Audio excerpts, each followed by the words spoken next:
Hi, good night. My name is Alex Udris, co-founder of Boldmethod, and welcome to our very first Boldmethod Live IFR episode. We're going to be doing these every other week, so bi-weekly, kind of like a flight review, except by weeks. And tonight's focus is on how to start an instrument approach. And I know this seems super basic. You kind of assume it's easy. You're going to get vectors, you're going to pick an initial approach fix. But the reality is, selecting the way to start the approach, figuring out the right kind of fix or anticipating what ATC is going to do, it's really kind of the most important part because it sets you up for everything to come. Now, if you're in training getting your instrument rating, chances are you're flying around to the same IAFs over and over and over.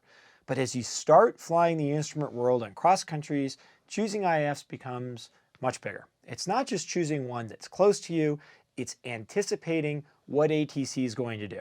And of course, when I started to fly, it was a 6-pack. In fact, my very first flight in IMC had 2 VORs. One had an ILS localizer on it, no DME. I didn't have GPS, I did not have LORAN, I did not have DME. I took a flight from Grand Forks to Fargo in a 172 with 2 VORs, one of which could pick up the ILS.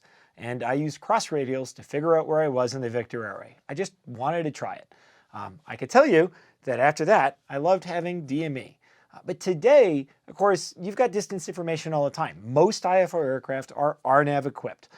The interesting thing about that is it's starting to make choosing and flying approach a little bit more complicated because you're not just going to go to an IAF or get vectors to final. Okay, so tonight we're going to start the most common and then work towards the least common. We're going to start with terminal areas where you typically expect vectors to final. And we're going to talk about why loading vectors to final, if you're using an RNAV system, is a bad way to select and load an approach. From there, we're going to look at initial approach fixes and how to pick the right IAF and what to think about with feeder routes as you're picking an IAF. And we'll also take a look at whether a procedure turn is required or not. We're not going to go into detail on procedure turns today. That's a whole nother topic, but I know trying to figure out if you're supposed to do a PT can be pretty confusing. So we'll take a look at some cues to tell you whether you are or aren't supposed to do a procedure turn. And then finally, we're going to finish with some kind of odd situations where ATC sends you to a fix somewhere in between final and initial, and how to make sure you're set up and what to expect when they do that. So, okay, so first of all, my best piece of advice, by the way, someone asked last time if I'm telestrating, if I'm using a teleprompter. I'm not. Got some note cards here, so you may see me look at them, but I do have this little iPad here that I'll put up on screen. I call it the telestrator. So if I go to that, it's kind of like one of those sports things if you're watching a replay. But my first bit of advice when it comes to flying in the IFR system, when you transition into the terminal area, always choose an initial approach fix. Even if you're pretty sure, you're like, there is 0 chance of getting an IAF, I know I'm going to get a vector to final, still load an initial approach fix. And the reason for that is, as RNAV kind of permeates the air traffic control and national airspace system, we're designing procedures so that controllers don't have to vector you to final in a busy terminal environment. When we had nav aids, VORs, that was really, really tough. If that was your only option, you could not put VORs all over a terminal area to guide aircraft in to a final approach. But now that we've got RNP and RNAV stars, the arrivals everywhere, you look at a major terminal area like Denver, now we have fixes and routes so that the airplanes transition automatically into final approach. And so even though DIA, great example, it's a busy airport, you don't always get vectors to final. In fact, when the weather goes bad, oftentimes everybody's coming in on arrival and ATC is managing their speed and altitude for separation. And they're just flying a procedure right on to final. So let's take a look. We'll switch over here to 4-flight. I got 4-flight up, and I know most of us aren't flying this. This is an airline procedure, a turbine procedure at least, the Pearl 2 RNAV arrival. If you look at it, it does say, if you look in the notes, it says turbojet aircraft only, which is not our SR-22. It is not a turboprop, it's just turbocharged. But still, this is a great example of where the National Airspace System is going. This is an entirely RNAV-based arrival. And if you look at it, you're going to end up starting, I'm going to draw this on, you start maybe somewhere out here, coming in along this route, okay? Oh. There we go, sorry about that. We're going to come in along this route here to Dand, and then from Dand, we're going to proceed inbound to Rocks and Pearl. And if you're given this procedure, you can see that there's speed restrictions on your way in, and then all the way as it dumps you out at Pearl. If you get a descent via, there's altitude. The entire point behind this procedure is to separate aircraft by airspeed so that ATC has them pre-staged and separated, and they can transition smoothly into an approach. Okay, so if we look at this, we finish this arrival at Pearl, and where do we go from there? Well, let's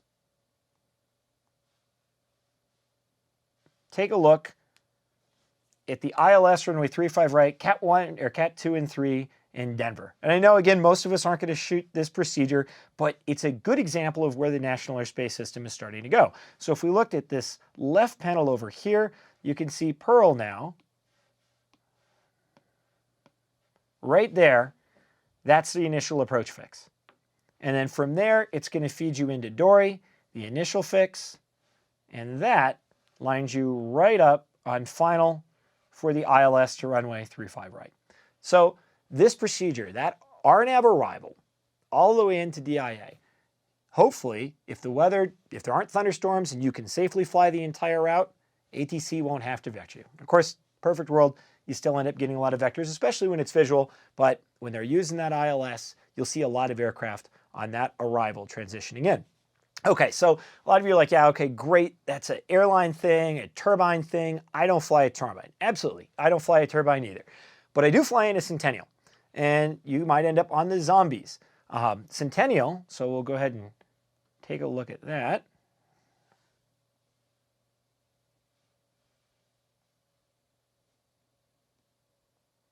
Centennial uses the Zombies arrival. And it brings you in from the southwest, and you'll notice it takes you through X path to XB and then to FERPI. And if we take a look at the RNAV to runway 35 right at Centennial, you'll see X path right here is the initial approach fix. There's XB, there's FERPI, the initial fix. So again, this is a scenario at a general aviation airport where if you're coming in on the Zombies arrival, you're set up to shoot the RNAV approach, ATC may not ever have to vector you. And I think what you're going to find as the airspace system gets more complicated and as time moves on, you're going to start to see more RNAV arrivals that funnel you right into an instrument approach. So the reason I bring this up is just to think, as you're transitioning into the terminal environment, what's my clearance? How are they routing me in? Does this dump me out in an IAF for a procedure that's in use at the airport? And if that's the case, load that procedure in, choose that as your initial approach fix. Okay, that being said, vector to final is still probably the most common thing you're going to get in a terminal environment. And normally people think, okay, I get a vector to final, simple enough. I'll start the approach by hitting vector to final. And normally that works out pretty well, except for the times that it doesn't. So what happens when you hit vector to final? Let's take a look. I'm going to load up the Aspen approach here. We flew in here a couple years ago. In fact, if you watch our video in Aspen about landing or departing with no transponder, this was the flight in. But if you take a look, they've got a localizer D, but they do have, and it's a circling procedure, it's an echo, but they do have an approach control service. And they've got a few initial approach fixes. So we've got red table right here. That's our initial approach fix. And we've got Ajax. And on our route, coming from Denver, you're typically routed over red table. So that's the IAF that you would expect. Though, oftentimes, ATC is going to give you a vector to final. Okay, so what's the final approach fix here? If you're unfamiliar with Jeppesen plates, the final approach fix is that Maltese cross. So you'll see it there. DOIP is the final approach fix in this localizer. This isn't an ILS. It's lateral nav only. So DOIP is our final approach fix. And if you look at it, it's right here. So the problem is, if ATC vectors you to final, there are all these fixes. There's Jargo, FIMSO, okay, then we get to DOIP, okay? And if you look, there's kicker, sorry, I missed that one on the side. So if you take a look at it in the plan view, each one of those has an altitude step down. Okay, every single one of those. So if you look at it, Jargu, that first fix, we can go down after we cross to 12.9, then after kicker to 12.3, then down after Fimzo to 11.7, then DOIP, where we can go down to our minimum descent altitude for a Category B airplane like the Cirrus SR-22, 10,020 feet. That's a pretty high MDA. Okay, so let's take an example of what ATC did with this. We've got an animation to look at it. So I'll open that up. And here we are coming in on the arrival. What you can see on the right side is the G1000 flight plan. We were on the Rockies 9 departure to Red Table, DBL. So you can see DBL right over here. And then I've selected DBL as the initial approach fix. And then from there, it sequenced everything else in. We'll switch our CDIs over to localizer to fly final, but we've got our nav measuring the distance as we fly down. So watch what happens as they set us up. November 3 Golf Papa, Okay. Roger, fly heading 260, vector localizer DME Echo approach, descend and maintain 14,000. Okay, this seems, we know that we've been given a vector to the approach, so you would assume this is a great time to hit vectors to final. But there's a problem. What we know is if we do that, it's going to cycle to DOIP, and I'm not going to get distance from any of these fixes. Now I can do the math, but the weather's bad, we're in the mountains, it's winter and bumpy. I wouldn't exactly say that I want to do a lot of mental math right now. I'd rather let my RNAV system do what it's supposed to do and sequence correctly. So I'm not going to touch anything. I'm just going to let it sequence on its own, and then we'll set it up more in a second.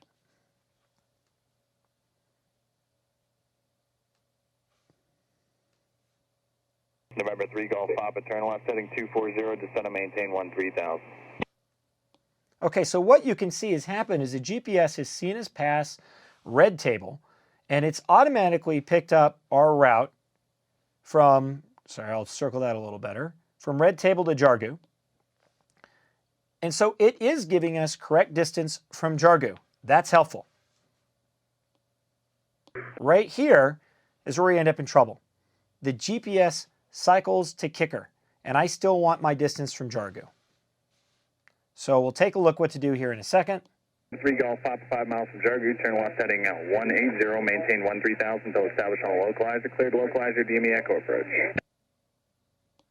Okay, so ATC has given us our clearance, our headings and distances relative to Jargu. We know that's the fix they want us to cross as after we intercept the localizer. So what I want to do now is just activate a segment that will take me to Jargu. And one of the easiest ways to do that is to activate vector to final, but watch what happens. Okay, as expected, I've lost all of my distance from Ajax, Jargu, Kicker, Fimzo. The only place I'm getting distance from now is DOIP, which really doesn't help me out. So what I want to do is just activate the leg between Ajax and Jargu. One of the most important things to know how to do on a GPS is to activate the leg. And on a G1000, I'm going to cursor myself up to it. You'll see it here in a second. I'm cursoring up right there and activate leg. That's the leg I want. Boom. Okay, so I'm going to rewind this just a second. And what you can see has happened as soon as I did that, now I've got that straight in final approach measured out by the GPS. Of course, I'm flying a localizer, so I've switched my CDI over to localizer for this part of the approach, but now I've got good distance all the way along each one of those fixes. And you can see as we fly in from Jargu to Fimzo, Fimzo to DOIP, and then DOIP all the way into SEAG, my GPS is giving me good distance, which makes it easy to manage my step downs.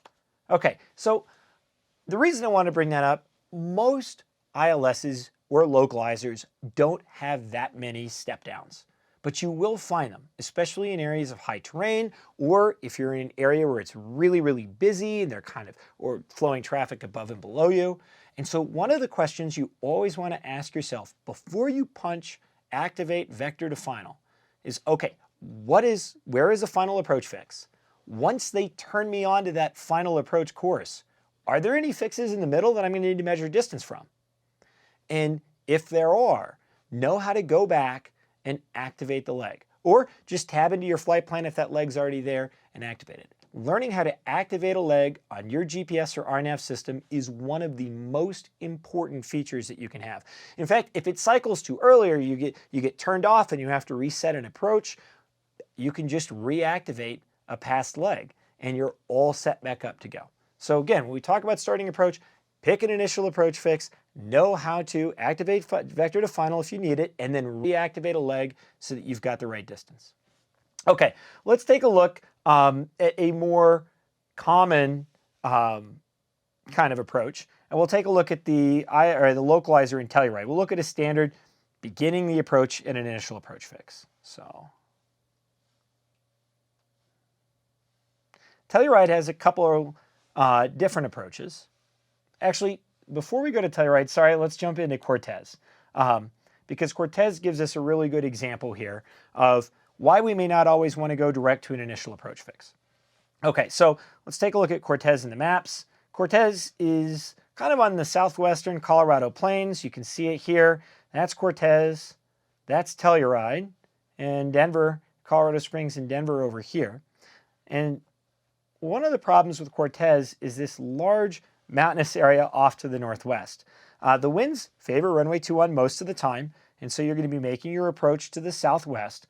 And as you enter the approach, you're going to find oftentimes that you're coming over or around high terrain. So let's take a look at the chart. If you look at this, they've got an RNAV procedure, RNAV Zulu to runway 21, and there's two initial approach fixes. We have Rime over here, and we have Tannery over here.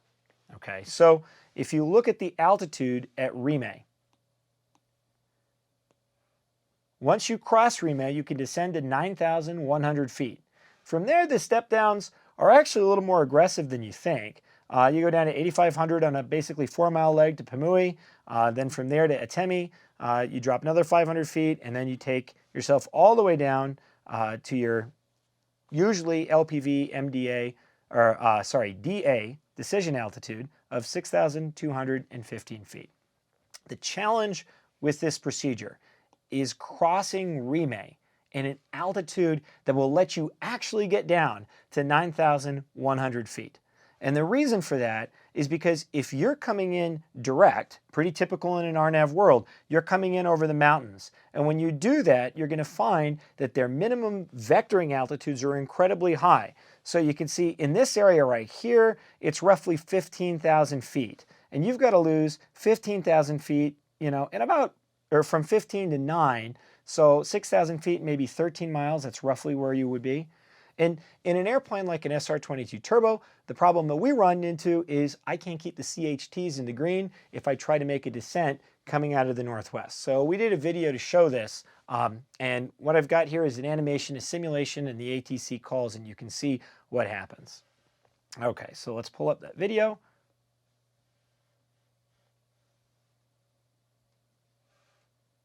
Okay, so this is what the GPS is drawing for our flight plan. We're coming in over the Telluride Mountains. You can see we're on a leg to Rime, from there to Ocala. Now, here's the problem. This is what we're actually going to fly. Think of turn anticipation, okay? And so right now, we're at 19,000 feet, descending to 15,000 feet. November 6 Bravo Delta, is that angle going to be too hard of an intercept for the RNAV approach? You want me to vector you out a little bit to the west? Okay. Bravo Delta, this will work just fine. First of all, if ATC asks you if an angle is going to work for you, it means that they think that that turn is going to be really, really steep. And you should think about either getting a vector out to the side to get less of an intercept angle, or less of a turn onto the initial segment, or choosing a feeder route to help get yourself down. But in this case, we wanted to show how difficult it is. So take a look as we continue in.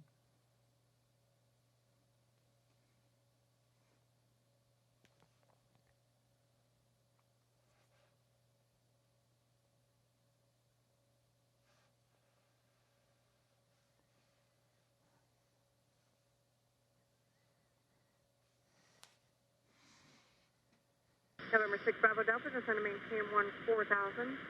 14,000, 6 Bravo Delta. So now we're coming in, we're about 5 miles from Rime, and we've been given 1-4000. We still, from there, we'll need to be able to get down to 91. At or above 1000, cleared RNAV Zulu approach Cortez Airport. Cross. Okay. Rime at or above 1000, cleared for the RNAV Zulu approach into Cortez, 6 Bravo Delta. So here's the problem. As we zoom in, we're trying to make it from 14 down to 11 because that's where the MVAs allowed us to descend. And my next segment altitude is 9,100 feet. There's no way the airplane's going to get down to 9,100 feet. Not safely. And then the other problem is the GPS with turn anticipation is basically drawn an S-course, which results in actually a very, very short leg. So the chances of even getting down to Pamui's altitude is pretty much impossible. And so on this approach, what we discovered is there is no way to get yourself down to the final approach altitude. You could not get down to your minimum published altitude at Temi, and so you were guaranteed a missed approach on this procedure. So if we take a look at what we could have done, what would have been a lot smarter is thinking about picking up the approach at one of these feeder fixes, or maybe Havu, which is off to the side. And that's something to think about. When you're flying an instrument approach procedure into an area, especially where you've got terrain, and you've got an initial approach fix, your goal is to figure out how to get down to that first segment altitude.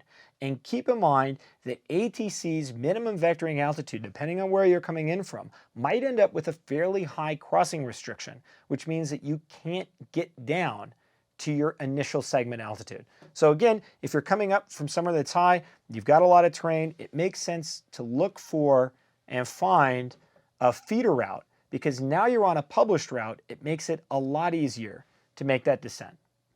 Okay, the other thing that you could see there is that 90-degree turn results in a pretty aggressive S-turn, or a pretty aggressive turn anticipation onto the initial approach segment, and in somewhere like Cortez, you end up with this S-turn onto an intermediate segment. Makes it very hard to descend.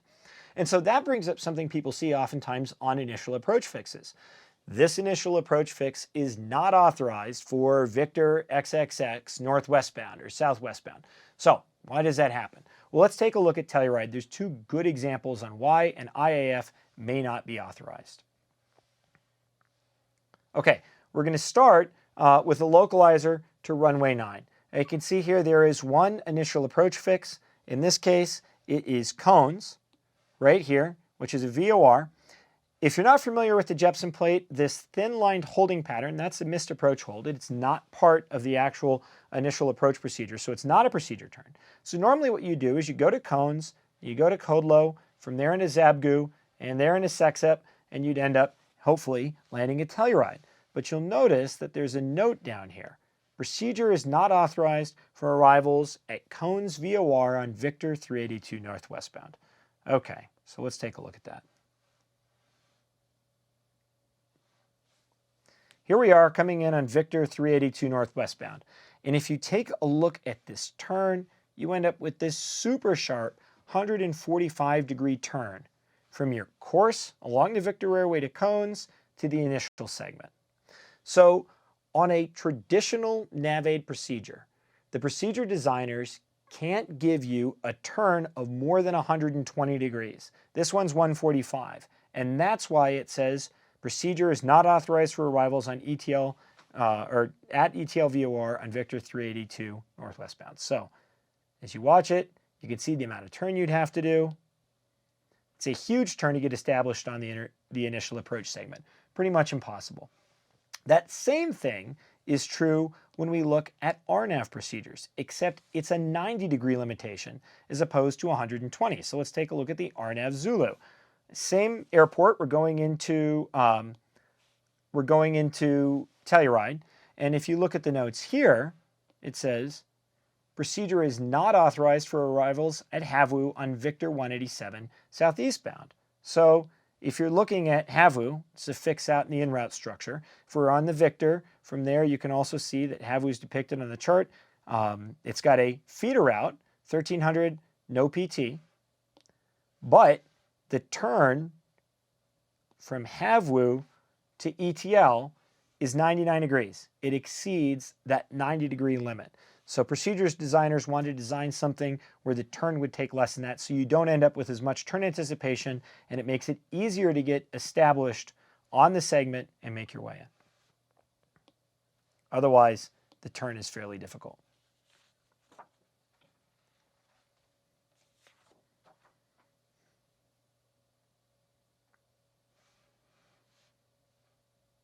Okay, so that brings up the point, what do you do if you're arriving on a Victor Airway, you look at your initial approach fix, and it says procedures not authorized? Well, there's a couple things. Number one, you can ask for some vectors. You might end up with a higher altitude and a higher crossing restriction, but at the end of the day, it gets you an easier turn on. You can also ask direct to an intermediate fix if you've got RNAV. These days in the RNAV environment, we're asking for directive fixes all the time. So it's just something to anticipate as you're looking at an IAF, you're looking where you are, what kind of turn do I have? And even if the turn doesn't say NA, if you've got like an 89-degree turn or a 110-degree turn and a fairly short intermediate segment and you feel like your task saturated, talk to ATC, see if you can get something that is an easier turn onto that initial approach segment. Okay, so that brings up procedure turns and whether procedure turns are required or not. You saw in that feeder route, it did say no PT. So let's take a look at that. We've got a couple different procedures here. Let's take a look at Telluride. I'm going to open it up in ForeFlight.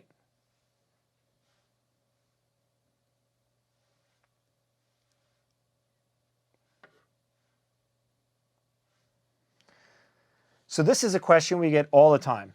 When I'm going to an initial approach fix, how do I know if a procedure turn is required? So, first of all, this RNAV procedure does have a procedure turn.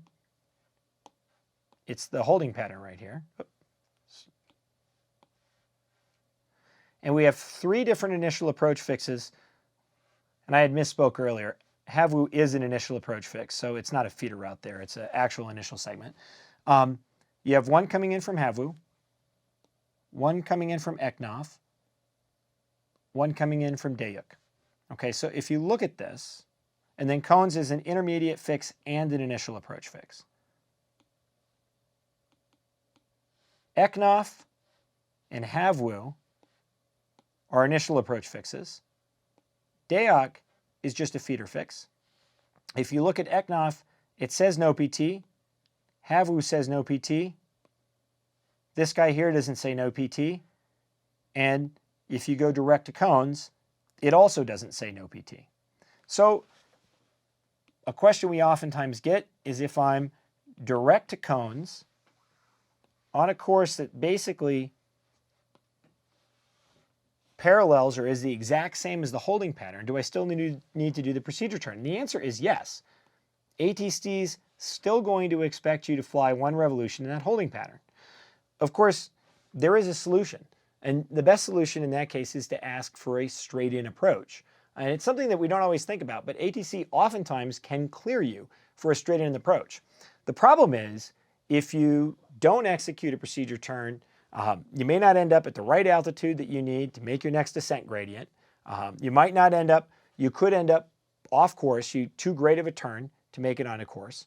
And if you execute a procedure turn that ATC doesn't expect, you could screw up spacing behind you. So an example of a procedure here where it looks like you shouldn't have to do a procedure turn, but they do require it, is Crescent City. So the footage you saw on our way in the morning, Crescent City, it's got this segment right here from Oljek. Oljek's an initial approach fix. And then you fly this segment right here to Sitka. And you can see there's a procedure turn here. But what you'll notice is it doesn't say anywhere on here, no PT. This makes absolutely no sense. At the end of the day, you're already at 2,400 feet. You're already aligned with the 330 degree course. And if you look at that holding pattern, it's a 2,400 foot holding pattern. So it doesn't make any sense why you would actually need to fly the hold and Lua procedure turn here at Sitka, but according to this chart, it's required. This is something that if you didn't want to fly this procedure turn, you'd need to ask ATC to clear you for a straight-in approach. We've been trying to get an answer as to why that procedure turn is required. No one seems to know. They think maybe it's a charting error, but until the chart was to add no PT there, you're supposed to fly the procedure turn if you're flying from Oljek to Sitka. Okay, let's take a look at terminal arrival areas, because that's another sort of initial approach or feeder area that oftentimes ends up being no procedure turn. So we'll open up Tillamook. This is a standard T. And if you look at this standard T, we've got our base arrival areas here and our straight in. So the goal is, if you're coming from this area into Ichi, you'll go into Ichi and you can see Ichi is a no procedure turn. You skip the whole to Fittage. If you're coming in from this area, you normally want to route to Jekif. And again, you're given a no PT. If you look at the straight in area, we have two sectors here. On the 158 course to Fittage, right here. If you're in this large area, over here, that's sector 1, it's no PT. So you're going to go straight to Fittage and then fly down final. And if you're in this small area right here, that's sector 2, you'll notice it says 5,500 feet. It never says no PT. And so the answer is, in this sector, even though you think it would be a straight-in sector, you're still going to have to fly the procedure turn. And the reason for that, if you look at it, this has got an initial lowest altitude as you enter that sector of 5,500 feet. Once you're cleared, you can descend down to 5,500. But if you look at the holding pattern altitude, it's 4,500. So what they're doing there is they're using the procedure turn to allow you to lose that 1,000 feet of altitude so that you're set up from the route from Fittage to Insash. Okay, we're going to take a look at one more scenario. And again, to kind of wrap up procedure turns, what I always tell people is, if the route doesn't say no PT and you're flying past a bold circle holding pattern or a barb, then you've got to do the procedure turn, even if you're perfectly aligned with the course. On the other hand, if you don't want to do the procedure turn, you can always ask ATC for a straight-in approach. So now with RNAV, ATC is now allowed to send you direct to an intermediate fix, as opposed to vectors to the final approach fix or to an initial approach fix. And you're starting to see this more and more often. The rule says that they need to let you know that they're going to send you to the intermediate fix when you're more than 5 miles from it. That's not a lot of time. And if you think about it, 5 miles in the SR-22, if you're going 120, it's 2.5 minutes. Oftentimes we're going a lot faster than that, so it's only a minute or two out. And this is why it's so important to load an initial approach fix when you load up an approach. That way the intermediate fixes are already there and you can easily select them. Okay, this can get very, very, very confusing. And the reason it gets confusing is because oftentimes an intermediate fix looks like or is and doubles for a final or an initial approach fix, and it has a procedure turn. So let's look at, first of all, Eugene. Okay, this is the RNAV Y to runway 34 left. When the winds are out of the north, very standard procedure to fly. And if you take a look, it's got Ujoku right here. It's a combo initial approach fix and intermediate fix. And what we found is when you're flying this approach, ATC will typically clear you, direct Ujoku, and then cleared for the approach. So the question is, do you need to fly the procedure turn? And it depends. If ATC says cleared for a straight-in approach, RNAV Yankee, runway 34 left, then you do not need to do the procedure turn. So the rule that the FAA has is, if the intermediate fix has a procedure turn depicted, a hold and low procedure turn depicted, ATC needs to tell you that you are cleared for a straight-in approach. So if you're sitting there looking at that pattern, you're like, okay, wait a second.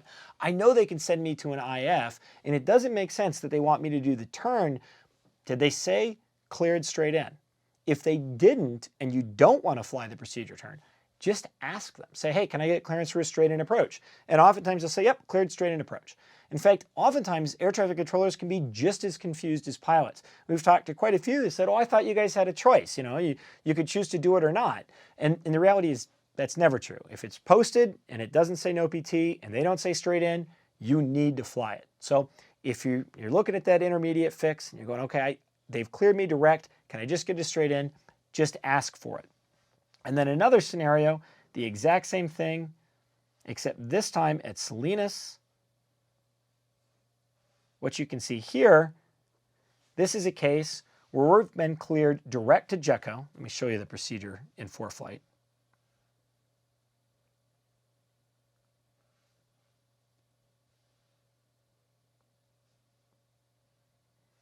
In this case, we had expected to go to Siskey in initial approach fix, but instead they sent us direct to JECO, which is labeled as an intermediate fix. The advantage was, since we had selected an IAF when we loaded the approach, JECO was already in the flight plan, and it was as simple as taking a direct route into JECO. What you're going to hear on the approach clearance is ATC does not clear us for a straight-in approach, and that's because there isn't a procedure turn depicted there, so they don't need to include the words straight in. 6 Bravo Delta 10 miles from JECO, cross JECO at or about 6,000. Cleared for the Arnav Zulu, runway 31 approach Salinas. Okay, 216 Bravo Delta, cross JECO at or above 6,000. Cleared for the Arnav Zulu, runway 31 Salinas. So from here we go right to JECO. We make the turn and we fly down final.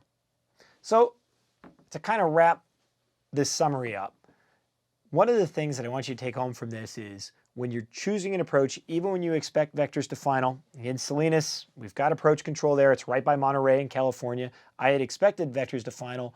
It's always important to load an IAF because you never know when ATC is going to send you either to an initial fix or an intermediate fix. And when you're coming over terrain or you're coming down from high altitude, keep in mind, if you're direct to initial approach fix, you might end up with a crossing altitude or some in-route minimum vectoring altitudes, off-route altitudes, where you end up crossing that initial approach fix super high, high enough that you can't make it down for the procedure. So if you can join a feeder route, get on a published route, it makes it a lot easier to get down to your altitude. And then finally, if you're trying to figure out whether you shouldn't or should fly a procedure turn, they've cleared you to a fix that's either a combo initial intermediate, or you're on a feeder route or crossed an initial fix and you're headed towards a procedure turn. If the route doesn't say no PT, and if ATC hasn't said the words cleared for a straight-in approach, then you're expected to do the procedure turn. And if you're ever in doubt, just ask ATC.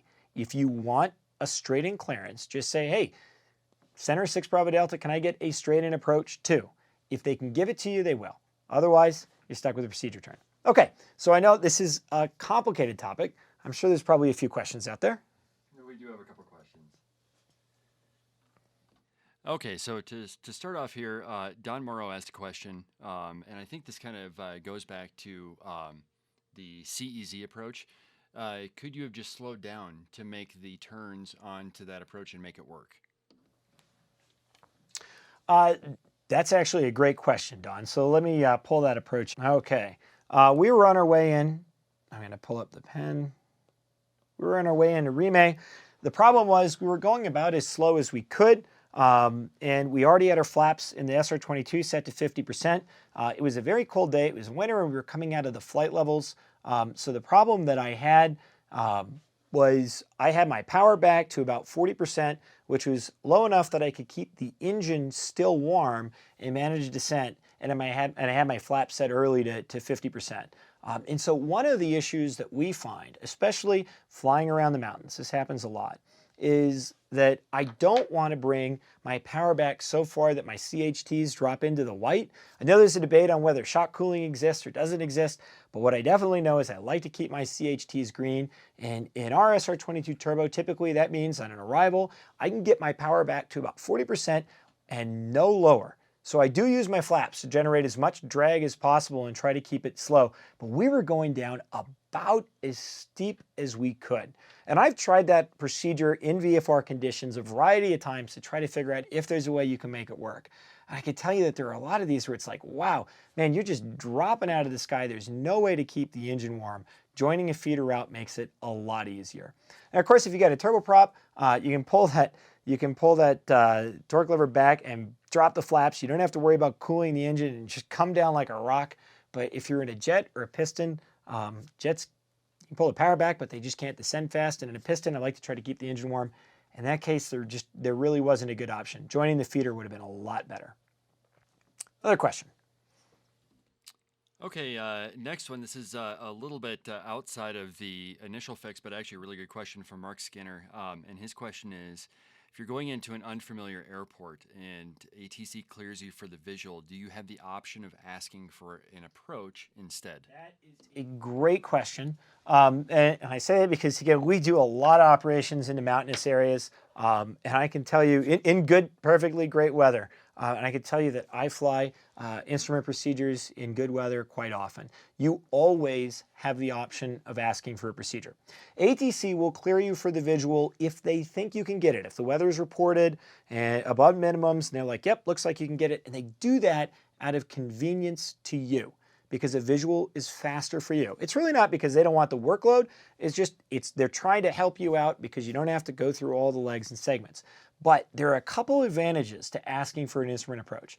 And the big ones come up with terrain. An instrument approach is going to guarantee terrain clearance. So if you're coming into an unfamiliar area at night or in VFR, but not really good VFR weather, joining a procedure is a great way of guaranteeing terrain clearance into the airport. You can always ask for it. Okay, next one. Jim's got a good question here, back to Cortez.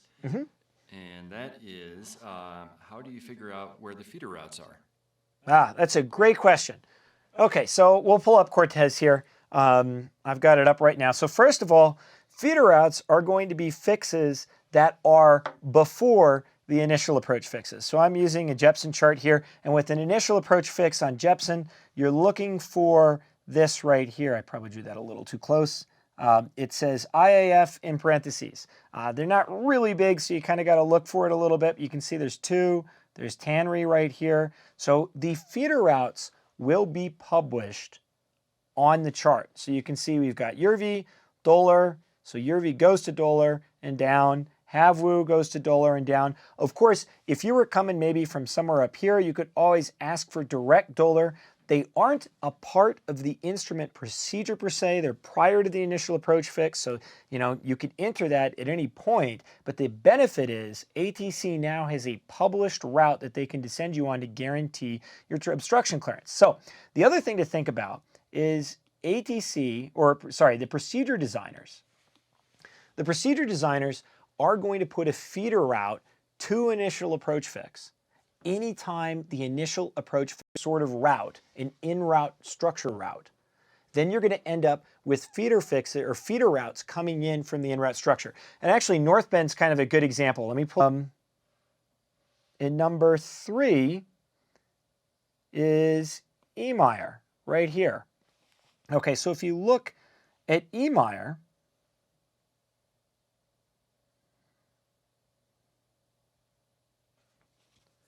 actually, sorry, if you look at, let's start with rares. Let me pull it up.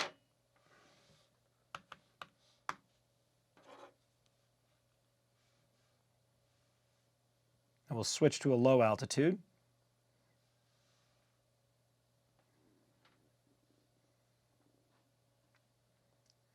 There's rares right here. And if we go down, there's Lepchi right there. So those two routes aren't on, or those 2 points are part of the in-route structure, and so they don't need a feeder route. And then if you look at Emeyer, oops, sorry.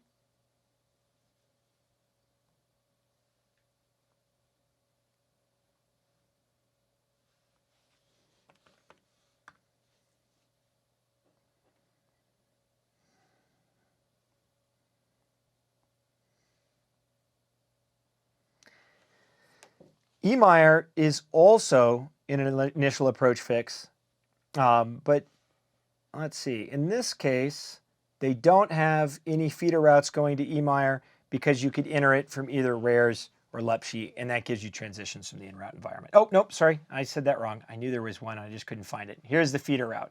It's from North Bend. Okay, so you can see RARES is not part of the in-route environment. So what they've done is they've drawn a feeder route from the North Bend VOR, and you can see that it is 244 radial, 3,000 minimum in route altitude, 6.3 miles, and it takes you to Emire. So again, because RARES and Lupchi are part of the in-route environment, they don't have feeder routes. Because Emire isn't, it's got a feeder route that comes from North Bend over here. Okay, and I'm actually going to hop in while you have this approach up, Alex, because Jason Schaub is asking if there's a quick way to identify required equipment for an IAF from the plate. For the initial approach fixer for the procedure, you got to be a little bit careful about this. And I'm going to show you why. This says right here, if you look at the procedure, it says ILS or localizer runway 4. It never mentions anything about distance requirements. Okay, but then if you take a look, it says ADF and DME required for procedure entry, from the en-route environment. So in this case, what they would want is an ADF and DME, and the reason for it is there's a couple reasons. Number one, you'll see this statement for procedure entry from the en-route environment. You'll see that really, really often. But if you look at that, either you need distance to fly this arc, okay? Or if you're going to try to track to Emire, the distance is helpful, and then the missed approach is going to take you back to Emire, which is a compass locator. So that's where the ADF requirement comes in. The easiest way to figure out what you need is to simply read the notes. You can take a look here, but it doesn't always tell you everything. So then after that, on a Jepson chart, they divide the notes between two places. They'll keep them there, and then any equipment requirements they'll typically write in a box. If you want, let me just show the FAA version so you can see that too. In the FAA version, again, you'll notice it doesn't say DME at the top, but if you dig in, let's see, there you go, right there. So those are the two things that I always suggest. Look at the title, look at the notes, look at the plan view. Next question. Okay, next one here. And this, actually, again, it's good that you got the ILS up here because it goes back to the Cortez approach. But RNAV LPV, we got a question, why is that not considered a precision approach? Oh, that's a great question. That's okay. kind of a whole different topic. I really love it. That is a great question. I like these questions because I kind of feel prepared for them, but I got to think on my feet. One of the interesting things about precision approaches, when I learned to fly, a precision approach was anything with a glide slope. We didn't have really glide paths. You had MLSs, which we could not fly, and the Cherokee was flying. You had ILSs. If it had a glide slope, it was a precision approach. These days, things are a lot more complicated. We have three categories of approaches now, okay? You've got non-precision approach, which you can think of as lateral only, okay? They don't give you any vertical guidance, okay? This includes those approaches in your RNAV database that say plus V. And as soon as you see plus V, that's manufacturer's guidance. It's not FAA guidance. It's not certified. It isn't even guaranteed to keep you above step-down fixes. So those are non-precision approaches. The precision approaches are your ILS, MLS, Cat 1, 2, 3 approaches. Then in the middle, you've got these RNAV procedures with either LNAV, VNAV, or LPV, localizer precision with vertical guidance. And they can get you down to the same DA as a Cat 1 ILS, 200 feet. But they're called an approach with vertical guidance, APV. It has nothing to do with the minimums. It has nothing to do with the visibility. It has nothing to do with the DA. It has to do with the equipment and certification requirements under ICAO for a precision approach. So when you think about it, if you look at the ACS now, it says that you can use an APV or a precision approach to demonstrate the old precision approach requirement. What they're really saying is we want you to fly that glide path or glide slope.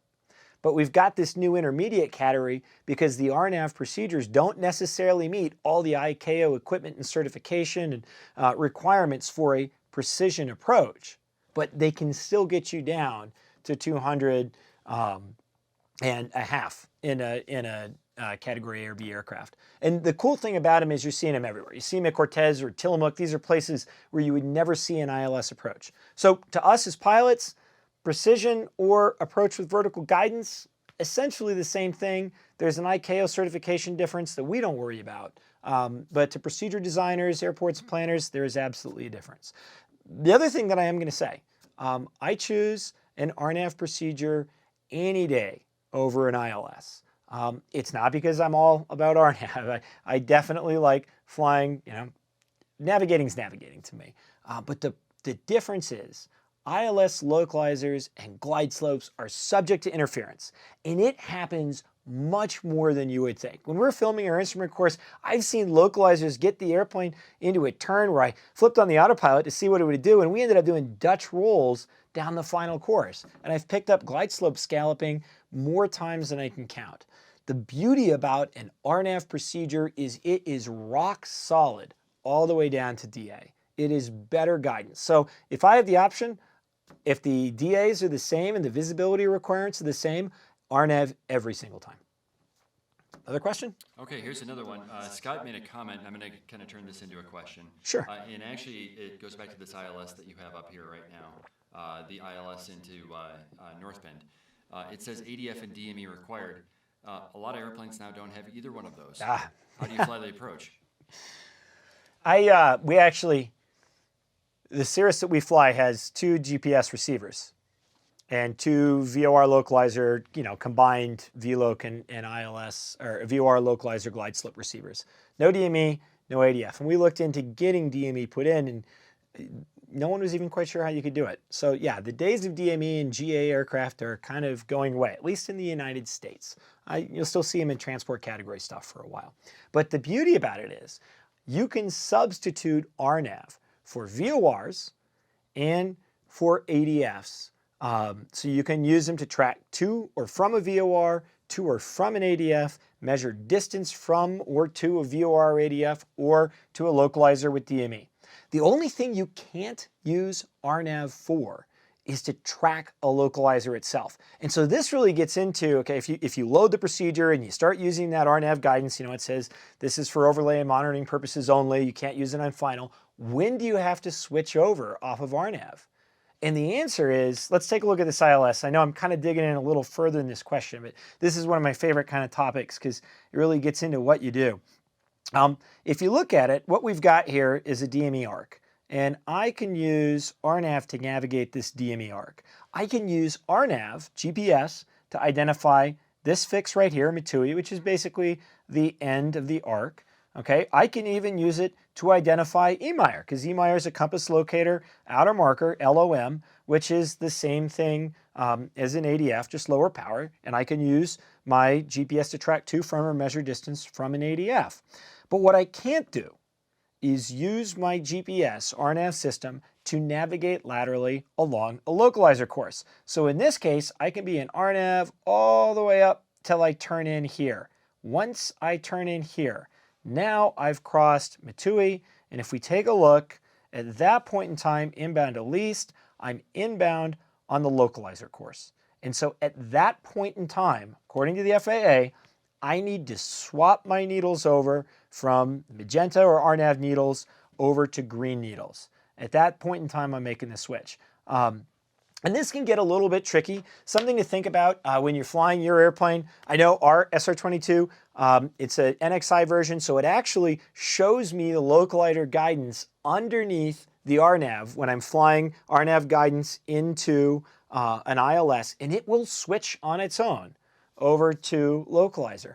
But it doesn't do it as soon as I start tracking the localizer course. It actually does it, a fix or two down as we get closer to the final approach fix. We spoke with the FAA about it, trying to figure out, okay, when do we legally need to turn? I can tell you, the interpretation is as soon as the procedure is using the localizer for guidance, you need to have the localizer up. Other than that, you can use RNAV to track to or from VORs, ADFs, and in fact, as long as your equipment doesn't prohibit it, you can fly an entire VOR approach all the way down final, as long as on final approach, you're actively monitoring the VOR. And that could be as simple as leaving RNAV guidance up on your CDI and then having a bearing pointer hooked up to your VOR underneath it, which is exactly how I would fly a VOR approach if I still had RNAV service available and needed a VOR approach. It was kind of an entire another discussion all at one time there. Okay, I think we got time for one more. Okay. And this comes from Roy. What are your feelings on using, in general, GPS over ground-based nav aids for navigation? Oh, okay. So that's a really good question. That kind of goes down to, so I started flying in 1996. I got my instrument rating in 1997, I think. As I said, I took my first instrument flight in an airplane with 2 VORs, 1 ILS, no DME, through the clouds in North Dakota. Not a lot to hit there, but still. Doing cross radials. I love that stuff. I think that ground-based nav aids and navigating with them was a fun art. That being said, practically, the ability to go direct to a fix can make your life so much easier, and air traffic controls, that at the end of the day, we end up doing a lot of RNAV navigating. Now, the other thing is I typically have my bearing pointers up. So in our SR22, I've got a G1000 NXI, and my 2 bearing pointers can be tied to the VORs or to the GPS course. And my preference is to tie at least one of them to a VOR if the route has VORs along it. And then I leave the other one up on the GPS so I have the distance at the bottom of the HSI. It's easier for my scan pattern. The interesting thing about RNAV, as long as the service is available, as long as you're getting reception, you don't have any of the interference or scalloping problems that you would get with traditional VOR guidance.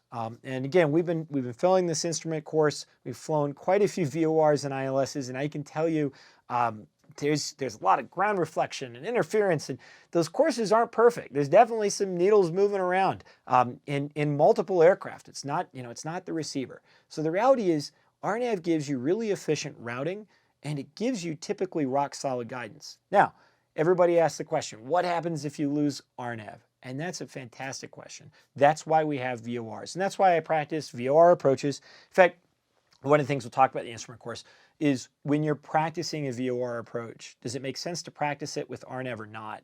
And the answer is it really doesn't make sense to practice it with RNAV, because you're probably, if the airport's got a VOR approach, it also generally has an RNAV approach. RNAV will usually get you lower.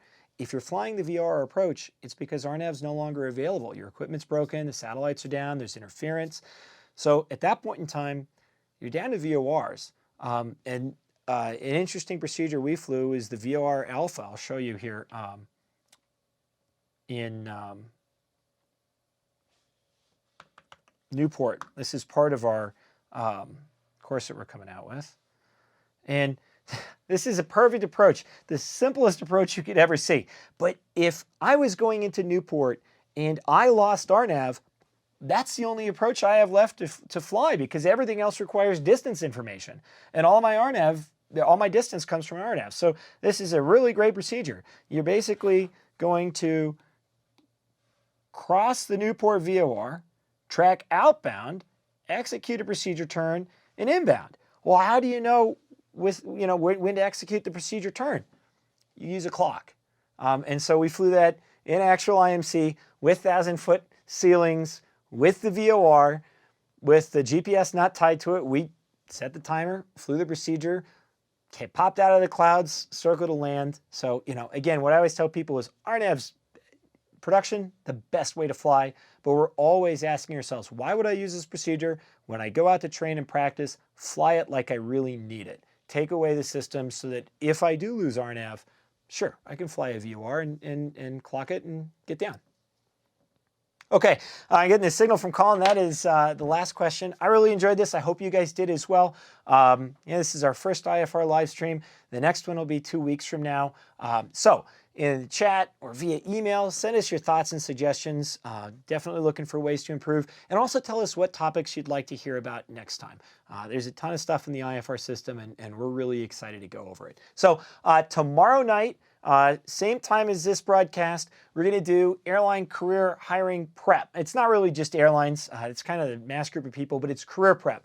And so tomorrow we're going to be talking about STARS, arrivals and descend via clearances and restrictions, and how to properly make your way through a pilot interview talking yourself through an arrival procedure with any kind of stuff that ATC can throw at you. So hopefully you'll tune in for that. Otherwise, I hope to see you in a couple weeks. Thanks.